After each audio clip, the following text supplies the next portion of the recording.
everybody. Thank you very much for coming to the special panel on equity. I've met some of you. My name is Lynn Wells. I am the board member on the Federation responsible for diversity and equity. And as I like to say in my day job, I am the Vice President Academic at First Nations University of Canada. I want to thank our partners in the creation of this panel, the Canadian Sociological Association and Women's and Gender Studies at Recherches, Féministes. Together with these associations, we've assembled a very interesting panel of speakers to talk about a particular issue. We're here to discuss the report that was issued by the Council of Canadian Academies last year entitled Strengthening Canada's Research Capacity, the Gender Dimension. And if you've read it, it took a long time because it's a very extensive report. It's got 250 pages. I've been rereading it the last couple of days. This report was written in response to the lack of diversity in the 2010 announcements of the Canada Excellence Research Chairs and to explore why there was such a clear gender and diversity gap. But of course the report ranged far beyond the issue of the CRCs. We're grateful today to have two panelists with us, Lorna Williams and Veronica Strong-Boag, to discuss this report. Before I introduce them, I'm going to go off script, which is probably how I ended up doing what I do for a living because I didn't follow scripts very well. Rereading the report, it really struck me that the problems that were identified by the investigators existed certainly in the academy, but certainly well beyond the academy as well. And the solutions, of course, that are envisioned in the report, some exist within the academy.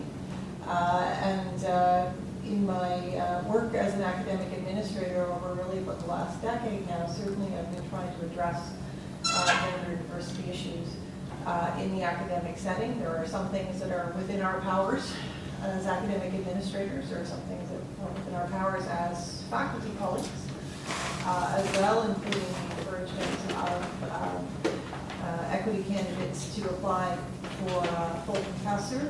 Lorna and I were speaking this morning, and I said that it's been my experience that women are really reluctant to apply for promotion to full professor. But if you encourage them and they do, they almost always succeed. So I think there are things that we can do certainly as colleagues, and we can talk about that a bit later.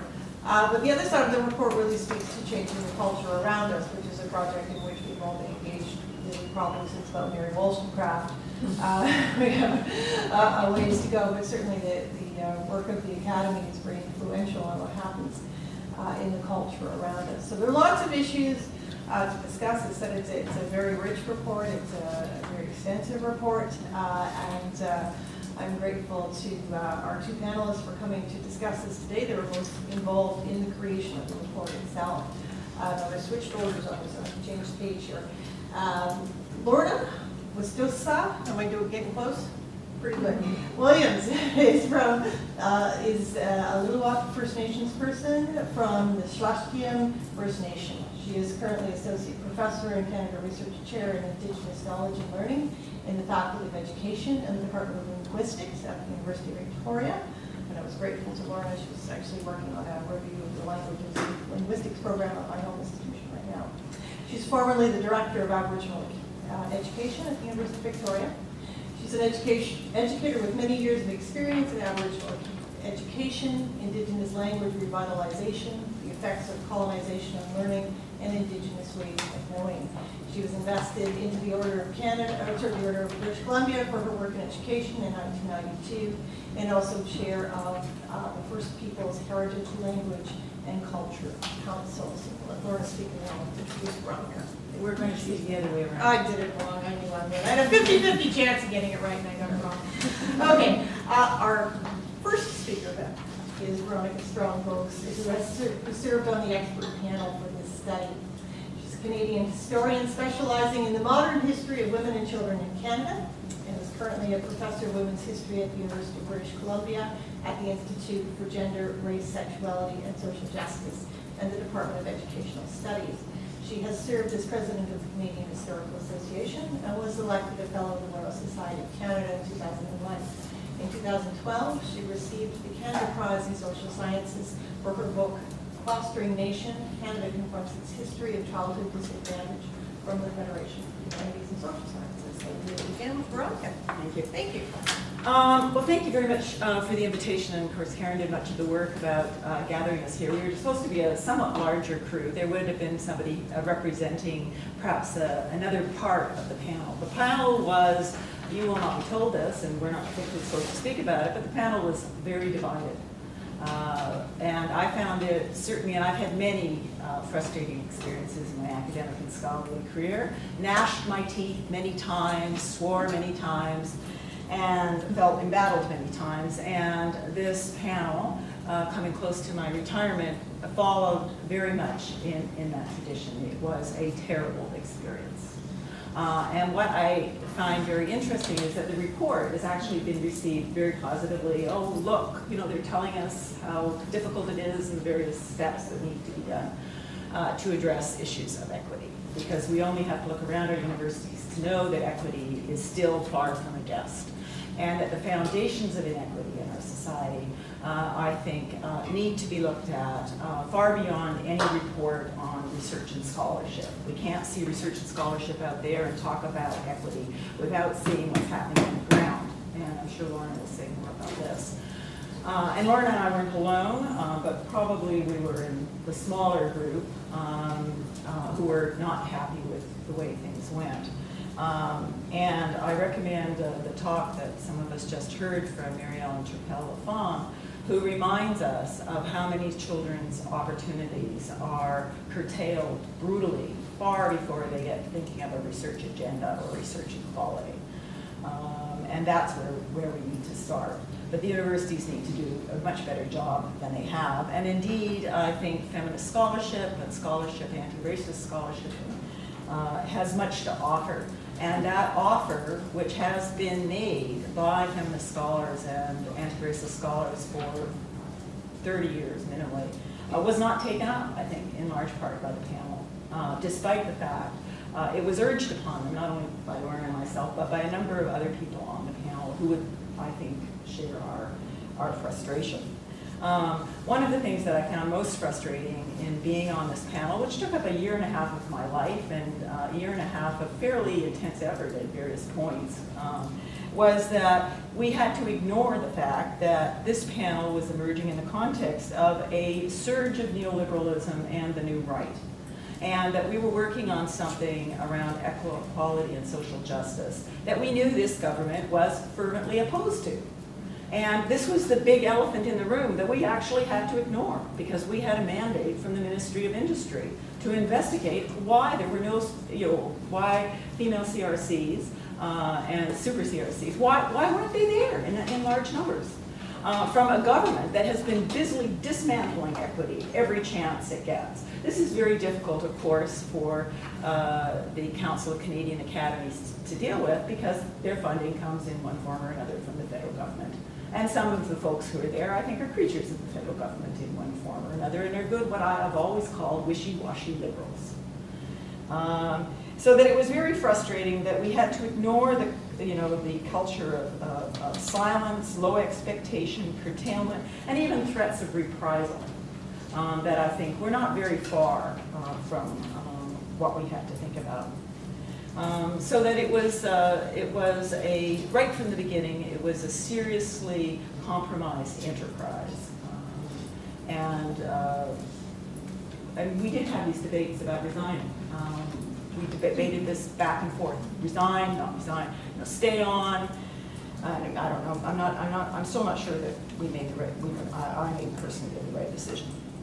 Okay, so this is a very difficult situation we found ourselves, and it was made all the more difficult that right from the beginning, the whole data problem was massive.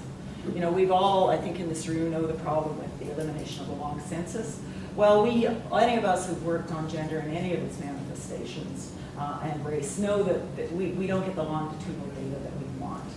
And we also don't get the breakdown, even the stuff that isn't longitudinal. So again and again, we would have to go to other national and international surveys to get a sense of what we saw or didn't see. And there is no, I mean, we see the government dismantling our research enterprise. Is this going to get any better? I think not. And so much of the work that has to be done around social justice demands an evidence-based policy. And we have a government that is repudiating evidence-based policy, whether we're looking at the climate, the environment more generally, and certainly social justice. That wasn't the only problem. The problem was that we had the sense that this was an old problem, and somehow, despite the fact that this panel was called into existence by the Ministry of Industry, that it was an old problem. It was really solved, and that if we were all good girls, there was one man on the panel, and he did his best to be a very good man. That somehow it was about sexism and silence, and if we could only be sufficiently silent, maybe something nice would come along. We did have that kind of sense. So it, again, added to the general frustration. But overall, I think that we had to deal with constantly the problem that our mandate was deliberately limited.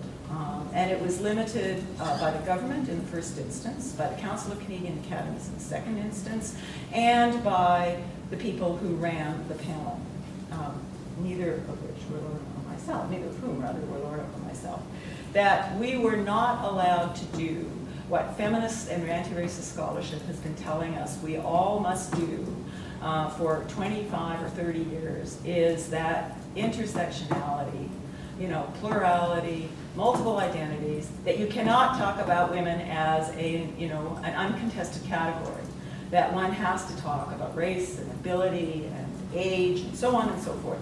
And that argument was constantly rejected. We had one panel meeting after another where the issue of race and Aboriginality, for example, and we did manage to get some of it in occasionally. But we were just to talk about women. And you cannot just talk about women. I mean, I teach my intro classes. You cannot just talk about women. And here we are on a national panel with national experts, and we are told that women are a single category and that we don't want to muddy the waters, we don't want to create problems by talking about race, by talking about region, by talking about ethnicity. So we were constantly being forced back to this really minimalist position, which did not in any way reflect the scholarship. So that we were asked to come up with something that maybe in 1975, maybe in 1985, kind of gender sensitivity, where we need diversity sensitivity. And the whole issue of diversity, I think we managed. Well, the reason we stayed on the panel was we thought that we occasionally got diversity to be read through the stuff that we were working on, but that it was a constant battle. And ultimately, if you look at, I have given away all my copies of the report for a variety of reasons, but if you have, anybody have the report here? If you look on it, who's the first person you see is a white blonde woman, probably not much different than myself, except she has straight hair. There's one person of color who might be in the background. But that is speaking to a liberal project that feminist anti-racist scholarship, repudiated in the 1970s. So this report could have been written in 1975 with allowing for the bits that about 5 or 6 of us managed to force through. But it was a constant battle. It was a nightmare. That's what I have to say. Okay. Well, I wrestled with this topic, as I did in being part of this panel. When we began, I was really, I always try to enter things with a good mind and a good spirit and with optimism. And so I called here, I'm here at the University of Victoria, and I called together the women who work in this university, the women of color and Indigenous women, and we had lunch together, and we discussed the charge for this report. And the women on this campus, as I know, women across the country have been engaged in the work of being honored for the work that they do. And the work that we do, I think, as academics at universities is really challenging on many levels. And so I thought that by being invited to be part of this this panel, that I could bring onto the panel a lens through which what we work as women of color and as Indigenous women. And because I was the only woman, Indigenous woman, and the only woman of color on the panel, the responsibility for me was even greater. And so I spent quite a lot of time putting together a really good literature list for the researchers, because I thought that was my job. Give them the information, and they'll go through it and let it be considered. Because there's a voice for women all throughout the world, talking about their experiences. And what I learned is that none of this literature was ever considered. And I don't know what they did with it. It wasn't considered because it wasn't statistical data. And I think that's, but as Veronica said, our story isn't even considered in the kinds of questions that people use to gather data about the experience of women in research and academia. The other thing is that I think that the work that we do as women to dig for the kinds of questions that we have about society and about our work, often the statistical story is not the way in which that story is best told. And yet, that's not considered to be the kind of research that's acceptable by decision makers. And so I would say that that was one of the keys to the limitations to this report, that it didn't consider really, I think, the story from women of their experience.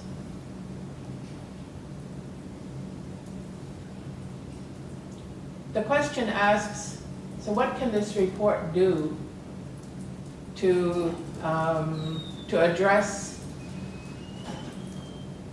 the gender gap?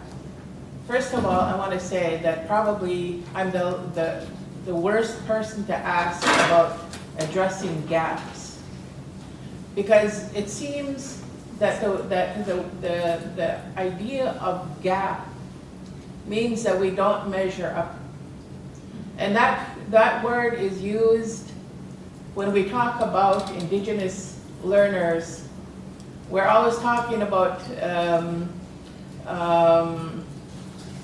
closing the gap. And so it's one of those trigger words for me, because that is what it means, that we don't measure up.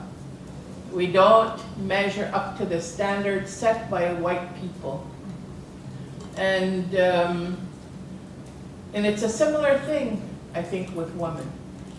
That by closing that gap, do we have to behave? Do we have to go against our nature?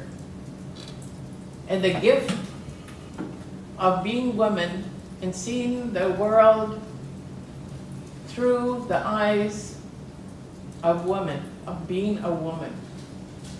We cannot give that up. That is who we are. And so, by not measuring up, then the solutions, and we were told we couldn't make recommendations, and we couldn't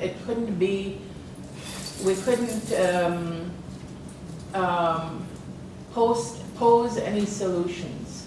We could only state the problem.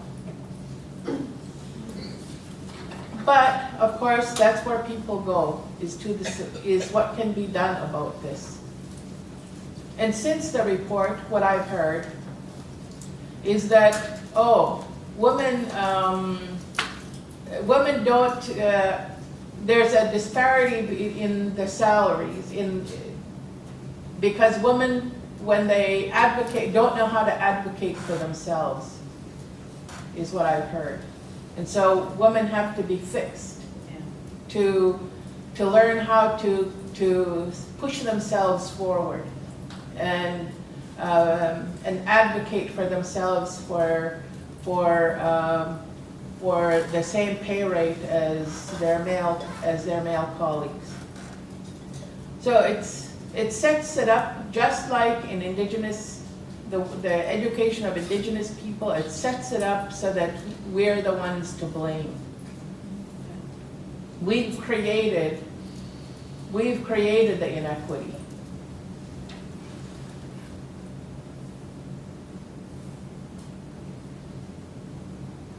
One of the areas in the work of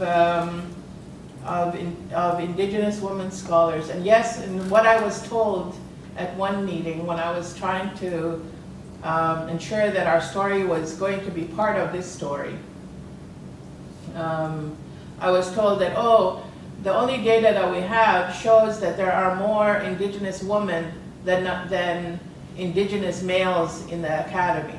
And they said that's, and so you don't have a problem. They didn't have to say that, that was implied, this last part. But that was what was mentioned on more than one occasion. When I look at across the country, and I talk with my colleagues, Indigenous women in the academy, and when I look at the people here at the University of Victoria, when I look at my own experience, our experience is, I think we can learn a lot from our experience because of the work the research work that we do must be seen to be by our communities as accessible. Our research has to look and feel and be beneficial to the lives of the people in the communities. And so in order to do that, we must take the time to establish relationships, to maintain relationships, and to be really good listeners. And because sometimes it takes a while to determine how that research can be beneficial. We also must, but none of that is recognized and acknowledged in the ways in which people gain recognition and merit and support for their scholarship. The other thing that, that we must do is that we must maintain credibility in two worlds. We have to maintain our credibility in this environment. And so we need to learn how to speak this language. But to speak it in this language in a way that's respectful to our nature and to our identity. We also must maintain and foster credibility in our own world. And that's sometimes a real challenge for us. Because if we become good at this world, people become very questioning and skeptical about our ability to be in our own world.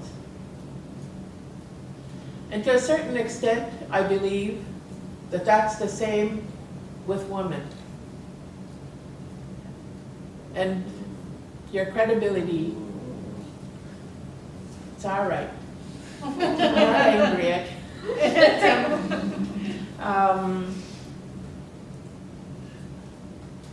And so this development of a professional development identity and the maintenance of credibility in both worlds takes a concerted effort. It takes lots of support from colleagues, and so it's important. So I look at people who have came to the academy before me, and I'm grateful to what they've done to create a path for us and to help us to be able to do this split personality life.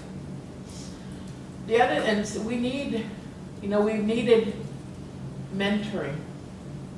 And mentoring is mentioned in the report, but I think that we need to do a lot more, say a lot more about what this means. How to be mentored, how the institutions can support this, but also how we in turn mentor each other and help and support one another. The life and the work of Indigenous people, and I think that blurs the boundaries between disciplines. We need to be a lot more expert in a variety of, in many areas of knowledge, and to be able to bring those together to make the linkages that are required. And it takes a different kind of institution to be able to do that. And so I think we can learn again from our world about how to make these institutions, to change these institutions from its fragmentation, from its isolation, and from its siloing. And so the last thing I'll say is that there is nothing in the discussion about how institutions of higher learning, of higher education, needs to refashion itself for the inclusion of the wisdom and the value of women. We're still trying to fit ourselves into institutions that are designed for men. Thank you.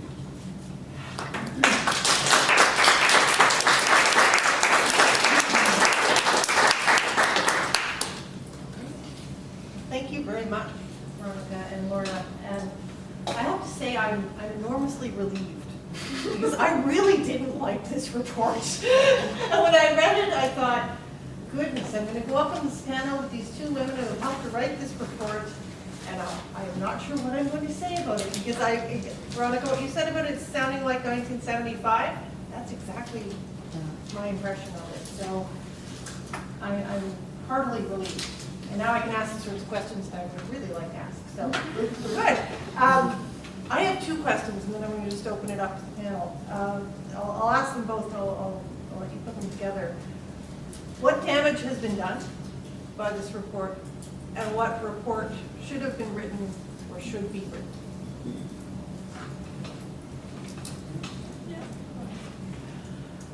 Well, it's always hard to estimate the damage. I mean, it means that we won't have a serious report that addresses this. This will fill up space, you know, and be cited.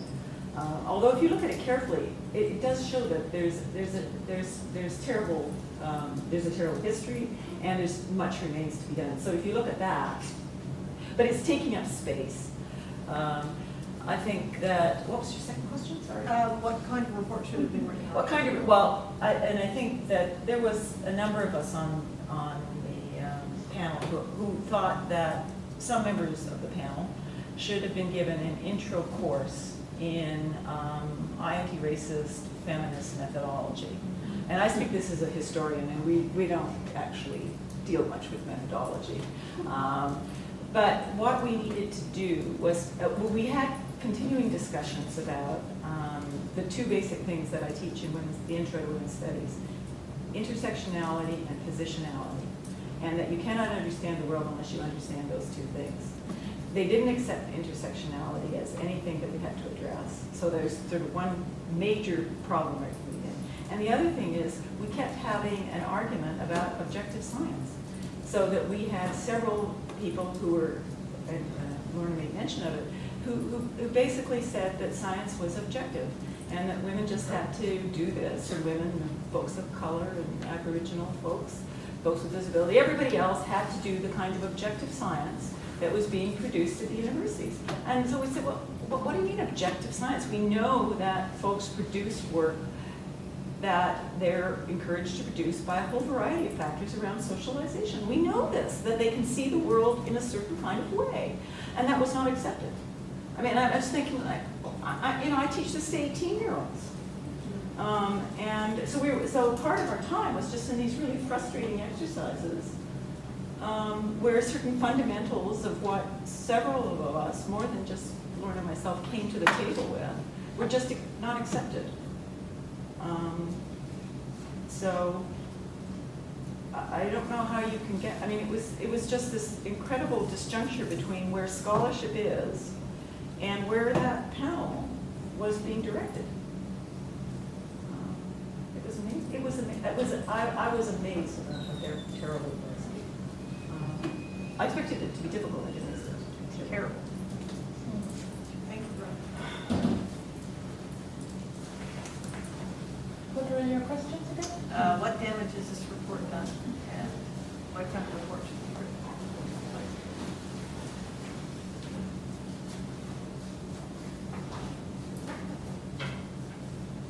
Well, I think that the damage is that it's that people are taking it seriously, and will use and are using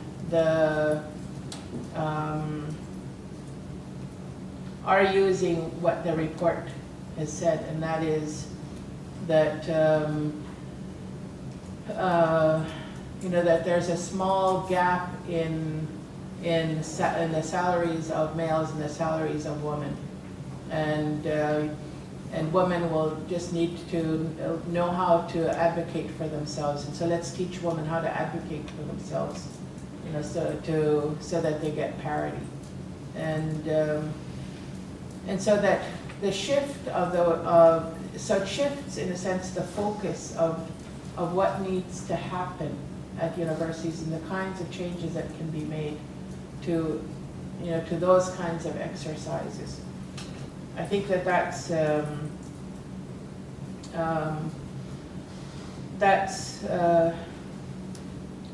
one, and the other, I guess, is what I think I talked about the kind of report that needs to be written. We can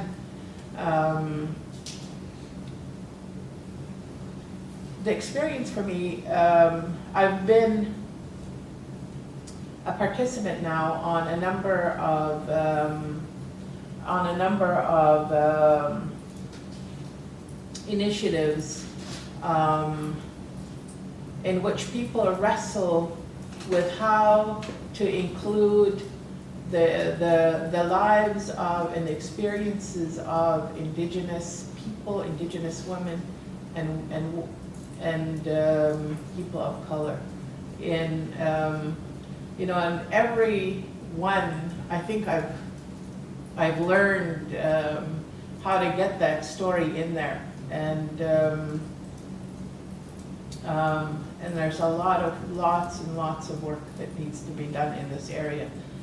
But one of the things that I'll say is that on this panel, I would have quit, I think, after the third meeting, if it wasn't for people on the panel who I think were supporting the kinds of things that I felt needed to be said. And so whereas in the past there might not have been that much support, I feel that there was a lot more. So even though it didn't get into the report, nothing really got into the report, but at least the voices were there, and you know, and so I feel that that's changed, and so maybe in the future, you know, I can see that the kinds of things that we need to talk about as women and the scholarship of women will have a place and have and really be heard in the world for its own value, and but we're far from there yet. Just wanted to follow up with Lorna saying, one of the things that when she was saying that we couldn't make recommendations, is that several of us wanted to make recommendations. We're going to have a CRC program, and I have real problems with the CRC program and the CERC program. Then we ought to reconsider what we're prioritizing. So that childhood disadvantage seemed to me to be something. We ought to have major centers of research funding right across the country. You know, issues, as Muriel and LaFawn said today, about, you know, Aboriginal national education. I mean, that we ought to reconceptualize the research agenda, and we weren't allowed to come up with that. You know, and if you look at the research agenda that's being announced by this government and it's being funded, what is it? It's into anti-terrorism, it's into partnership with industry, it's into nothing where we need a critical voice for social justice, and where we're likely to have women scholars. And so exactly what Lorna said is they want us to become experts on anti-terrorism or business, so that we can demonstrate that we can play exactly the same game as the guys. You can understand, we all, our jaws were sore. We were just, we were so angry so much at the time. All right, yes, please. Just so I get up to date or to speak on this, did they also commission reports on, you know, say ethnicity, or, because this report was on gender, right? So there was. This is the only equality report. Oh, this wasn't a. They have to be commissioned. The Council of Canadian Academies, which is formed out of the various Royal Societies to do consultative work in response to a demand, usually a governmental demand, sometimes an NGO demand. Mm-hmm. And so we have to be asked by somebody, in this case it was the Ministry of Industry. And the only reason it was called into existence was because of the brave women, including Marjorie Cohen at SFU, and Meg, were you one of the folks, but also one of our panel members who called into question the whole process of the CRCs and CERCs. It would not have happened at all. This was just, as far as I'm concerned, I think I speak for most of us, this was an exercise in handling a problem. Mm-hmm. Great. I'll go left, right, if that's all right. I'm sorry, I don't know your name here. I'm Meg. Hi, Meg. You've both had an opportunity to think about this a lot. Thank you for doing that. Is there something you could think of concretely that you'd like to see people doing now to try to address the issues or try to move politics forward? Well, we've just come through this BC election, so. We have Rob Ford, does that count? We all have Harper. Yes. You know, when the citizenship booklet came out from the Harper government, some people went and wrote another version. Is it possible, you guys probably don't want to do it, but is it possible to get something together that would be an anti-CCA? I think that would be a great idea. I certainly, I don't want to do it. But I noticed that Mary Ellen Turpel-Lafont today, she's the president of the Canadian Council of Child Advocates or whatever, and they are responding to the Department of Foreign Affairs, which came out on Canada's response to our standing under the Covenant for Child and Youth Protection in the UN Covenant, and to say that Foreign Affairs completely misrepresented the situation of Canadian children. And so they're writing a counter report. And you know, with the CEDA that we have across the country is that feminists and critical scholars are writing a response to the Convention on Women as well. So yes, I think that's exact, because you can embarrass them. But you know, there's some embarrassment that ought to exist in that report if they read it. But the report is not to do anything with. It's just to say we dealt with it. They had to legally produce something to respond to the judicial complaint that came forward by Wendy Robbins, for example, you know, who was a member of the panel. And if we were gnashing our teeth, Wendy gnashed as regularly as anyone did. Yes, thank you, sir. Well, I was going to ask the same thing. Was it possible for you to produce a minority report or... but much more broadly, you were in an impossible situation working with a bunch of people who were already controlled by the higher agenda. And that raises, this is what I'd really like to talk about, this raises the question again, whether you were in that kind of situation or whether it gets to the point where you absolutely can't, and whether you can do anything on the outside. And I've just been through a process where I kind of stormed off an NGO in protest and had to face exactly those things. At what point do I retain any kind of credibility or do anything useful within, or what can we possibly do without? And I think we're actually in a situation which is very different from any we've ever experienced before, because we are faced with this viciously ideological reactionary government. And we really do need to take that on board and figure out what as we do about this, other than losing elections. There has to be a way that we can name this. I mean, they're beyond shame. And there have been a number of ways that people tried to contest the various reports that they produced at the UN and all that kind of stuff. But there has to be a way that we as scholars, for want of a better word, can really raise the profile of how awful this government is. And I'd really like to have a discussion about how we can do that, because clearly you had an absolutely miserable time, and we have to make some good use. And I think we were co-opted. I mean, I think Lorna's name will probably be raised most often as, you know, and I knew this was something she was here for. Oh, well, you know, we have a First Nations woman who's signed on to this. You know, we have a feminist historian, we have a feminist who signed on to this whole problem of co-optation. So if you don't participate, then the hope that we can produce anything of use is even less. And if we do participate, then we can be seen to be allying ourselves with the status quo. Hi, I'm Nancy. I just want to convey that we use the report as a springboard for discussion during International Women's Week, in which faculty across my campus were invited to come. And it's interesting to me, part of the hope of this is that it can be used in particular kinds of ways and start conversations. Which it did in both productive and perhaps not so productive ways, and in ways that I think many of us in the room might imagine, and I'm sorry I couldn't be here at the first part of this, could well imagine. And it also seemed to be generational too, is that some of my younger colleagues being very critical of the report for the kinds of erasures and absences or silences that you're talking about, and then some of us saying, yes, we recognize the problems or limitations that were outlined of not being able to talk about problems of inequity other than gender.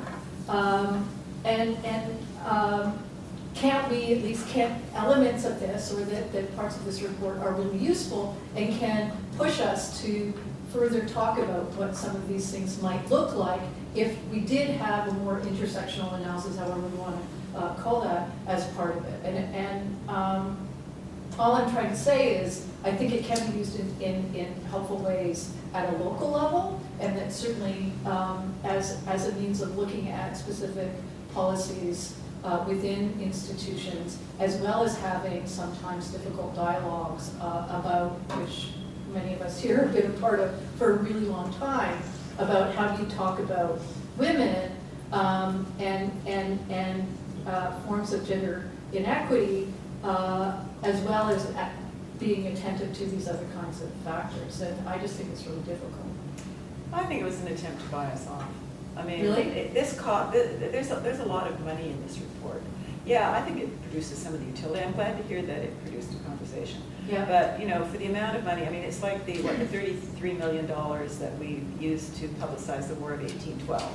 Well, thank you very much. But the War of 1812, in the way, particularly in the way it's been portrayed, really does not address the historical issues that, sorry, I'm becoming a historian in this, but we don't know how much the budget for this was, but I suspect it was probably equal to the budget on sort of equality research for a year. It's not cheap.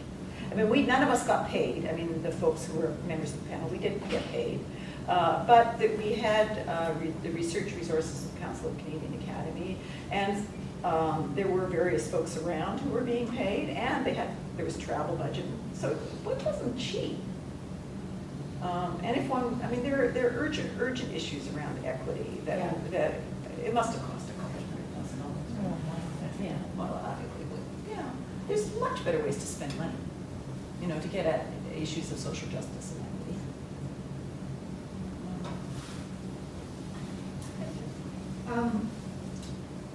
What I heard you say. Introduce yourself. Sneha Guna, UBC. I heard Lynn say that you provided the panel with a great deal of information and resources in terms of reading they should do. And I suspect that was duplicated across at least 6 members, like roughly 6 members who were dissident members. Yes. So you've already done the work. Is there a way, and I know Nikki is quite au fait with the new technology, is there a way of putting this up on the website? I agree, no one can shame, but one can make a statement and say, this is what's missing. Here are some of the resources that can give a different point of view.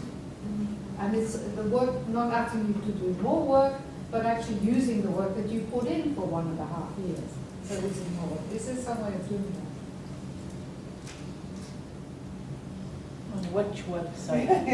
Well, Nikki, you have your suffrage website. Is there a way of, I'm sure we could come up with a way of spinning off. The thing is, I mean, but that suggests that the suggestions that, you know, Wendy and Lorna and I and several other members of the panel were giving were obscure references. They're not obscure. They're actually, I mean, when I talked about, you know, giving them a, you know, an intro lecture in Women's Studies 100, that's what it was. It was an intro lecture. I mean, there's a substantial group. We're still talking about we need to maintain objectivity.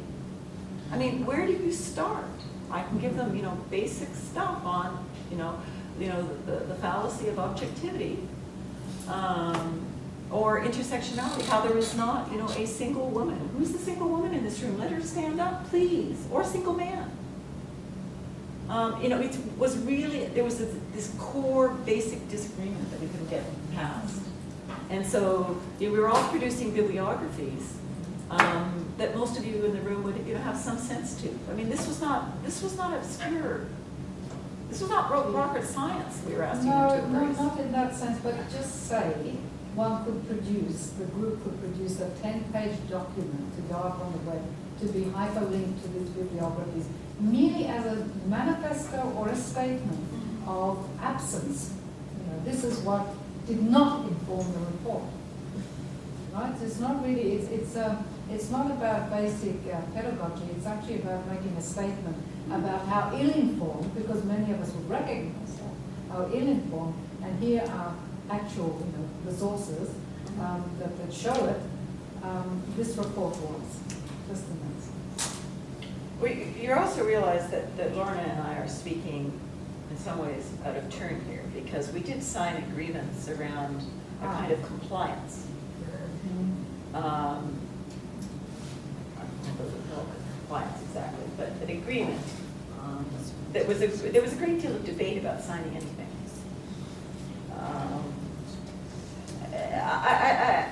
We want to, we have to read this report and then read a primer on anti-racist, feminist methodology and theory. But that's the other thing to do. We could use it as a textbook. Yeah, well, like Nancy just suggested. Yeah, use it an as a springboard education. for conversation and activism, actually. No, I mean critique, actual critique. Use Yeah, it as a but I textbook. don't think we can do that internal critique. Somebody else has to do it. Oh, it has to fall off, yes. You think so? So lady in the front, then Delana. Hi, I'm Bettina. I'm wondering how much of your problem was a result of the personnel on the panel, and how much of the problem was the context of the broader politics and the neoliberal climate, and who the intermediaries were between the funding bodies and the government and the panel, and how much influence that had on what happened, what came out of the end. Well, I think that, how much of the problem? Well, all of those are the work part of the problem. All of them. Could a different panel have produced a different report? I have to say, everybody was well-intentioned. There was, it's not, so it's not about the individual. We weren't going to get, so I don't want to single out any individuals as the problem. Because I have no doubt that they were thinking, this is the best we can get. We want to get what we can get. There's not much we can get from this government, so we want to get what we can get. I suspect there was a kind of utilitarianism. But they wanted to play it safe. To play it safe, but I also think that it really, I felt it mirrors the state that we're in. Yeah. And the hard, uncomfortable debate that we all need to have amongst each other. Yeah. And and I think that people were well-meaning. And so after all those months of, of every meeting bringing up the concerns of Indigenous women and women of color, and being supported by, other members on the panel, I read the first draft, and there was not one reference. Not one. Wow. Not one. And so, so I asked,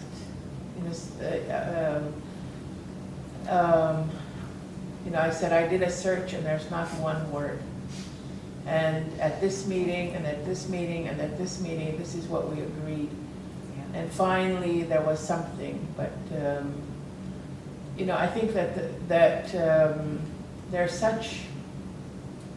There must be such a profound fear in the Canadian psyche to deal with Indigenous people oppression and and the exclusion of anybody's experience that is not a certain type, and it was. I could see that people that they wanted to do when they were confronted with it. They wanted to do something, but there was such reluctance, that they had to be dragged to even say the word Feminist, anti-racist.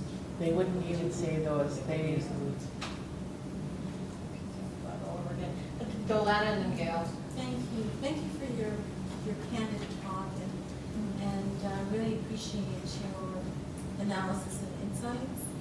Just want to say that I'm from the Faculty of Education at Brown University, so come to think through what you're saying through that lens of how we ourselves gain money or funding through the Ministry of Education, and how, in fact, the Ministry of Education has this way of muzzling any real academic insights that you might bring to your work. So that I think that in part government's way of dealing with academics is to silence them, which I think is profoundly sad. I mean, this is what we're supposed to be, people that speak on behalf of those that are silenced. And in fact, we can't. We ourselves are silenced. So, if anything, I just wanted to mention that. And the other thing too is in terms of next steps and actions that might come out of your talk, perhaps this idea about a counter report or a counter statement at least might be something the affiliate associations could do. So to give up to the associations, and maybe we have the president here, Causeway. And I'm a former president of Causeway myself, the Canadian Society for the Study of Women in Education, and our membership would be really interested to know these dilemmas and to maybe think around possibly being involved in a response. So I think, we women should feel accountable and responsible to do something as well. Shouldn't just leave it on you to do, right? So I just want to put that out there, that let's think about next steps, that don't just involve yourselves, but maybe involve a collective kind of a response. No, I think that we have to think of strategies. I mean, my personal strategies is I'm now running a pro-democracy website, womensuffrage.org, which argues that we need to think of democracy and with a broad lens, remembering that the issues that are raised in the 19th century are issues around social justice, and they remain true today. And it was deeply informed. It has been deeply informed and energized me in terms of my commitment to that website over the next several years. Because of my experience at UBC is all, I'm going to say almost as negative as the report, but that's not fair to say that exactly. I think we need to have various platforms to speak from, and that the federal government, certainly under the present regime, and universities are not always the sites. I think a number of our professional societies, the one that you represent, for example, Canadian Historical Association has been very, very good. I think COUT is pretty good. I think that we have a number of places to stand that we wouldn't have had. The difference from 1975 is that we actually do have sites to work on. And speaking of neophyte, despite what Senator says, I think the new social media offer us important places where we can intervene. Thank you, Gail. Hi, I'm Gail. I'm from St. Thomas University, and I want to echo the last few comments that were made, because I just think we need to commit more sociology. Daily. Yeah, and part of the reason I say that is I'm an assistant vice president of research now, and have been for 4.5 years at my institution.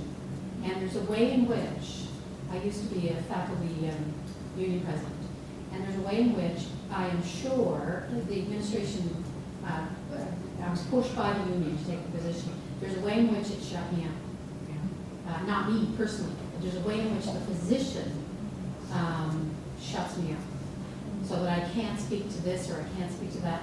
So I've had to become more strategic, right? Because I sign all these freaking confidentiality agreements, and I know exactly what you're talking about, Nikki.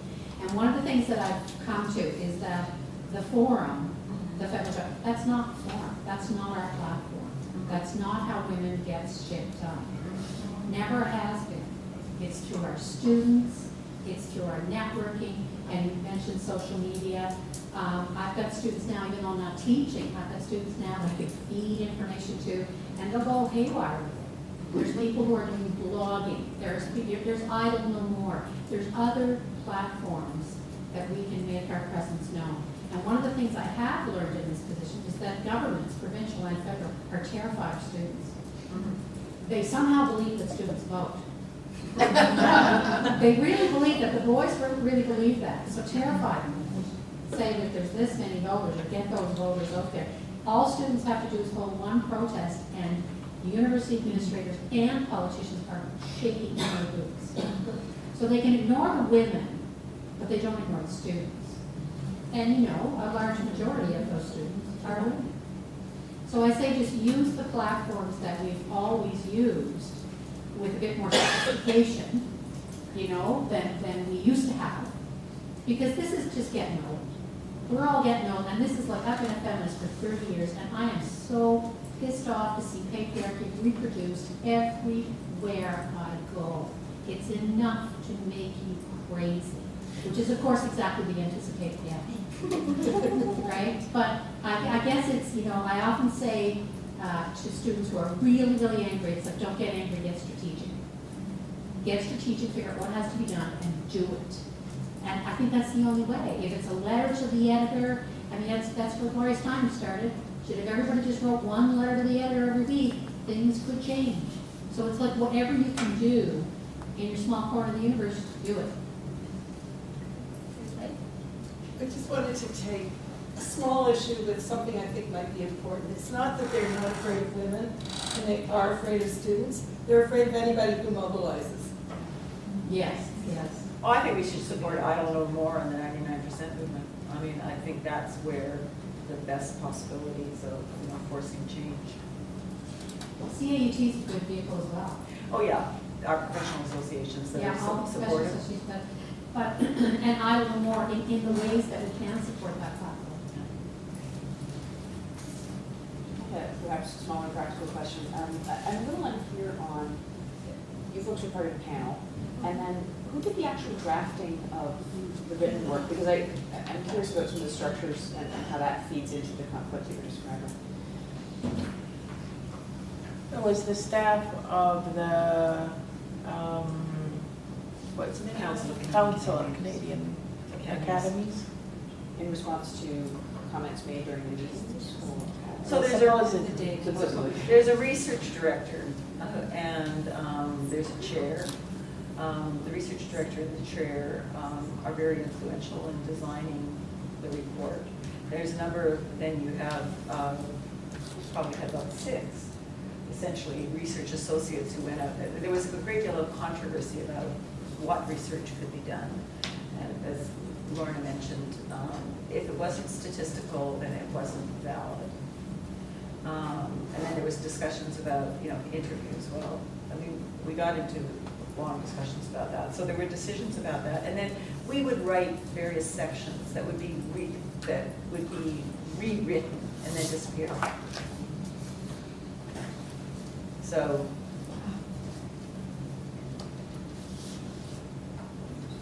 Are there any more questions?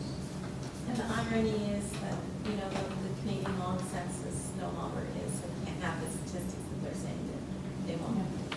It's Convenient. no, and you know, and we're sitting in this room, and we know the environment is being destroyed. I have friends in Saskatchewan who are talking about, you know, the devastation of agricultural research. So all the information on which sound decision-making can be made is being destroyed or, you know, invalidated. So this is, you know, I mean, we're particular targets, but it's widespread, it's utterly pervasive. It's I think, incredibly threatening. If I could add to that too, something you're probably aware of is that the Indigenous research has been decimated over the last year. The First Nations Statistical Institute was shut down. Practically every Indigenous health research organization in the country has been dismantled over the last year. It's deny, dissolve, disappear. Well, the real irony, just to pick up on that, is that they're asking you for objective information. This federal government is terrified of science. They've abandoned the Great Lakes Project. They've abandoned the Stats Canada. So it's like they expect these kind of statistics in an environment where they've shot themselves in the foot. Agriculture is the same way. All the agricultural programs that deal with food production, with diseases of plants and animals, they've shut down. in major centers where we produce food. Yeah. So this entire, I mean, they don't believe climate change is happening, for Pete's sake. No, we're going to have, you know, corporate research instead. Yeah. Because industry will solve all our problems, didn't you know? Any other questions for our panelists? Share our depression. First depression, that would help. Well, I want to thank Veronica and Lorna very much. I know, Lorna, you have to run away to chair another panel somewhere. Also, I'd like to thank our partners, Canadian Sociological Association and the Women's and Gender Studies and the Féministes Association for helping coordinate this session. I'm supposed to give a plug for my panel tomorrow, which is kind of fun. Panel I'm involved in tomorrow on community campus collaborations in Aboriginal communities, challenges and opportunities. That's tomorrow at First People's House at 3 p.m. The Governor General will be involved in that panel. So hope to see you there, and I want to thank you all very much for coming today.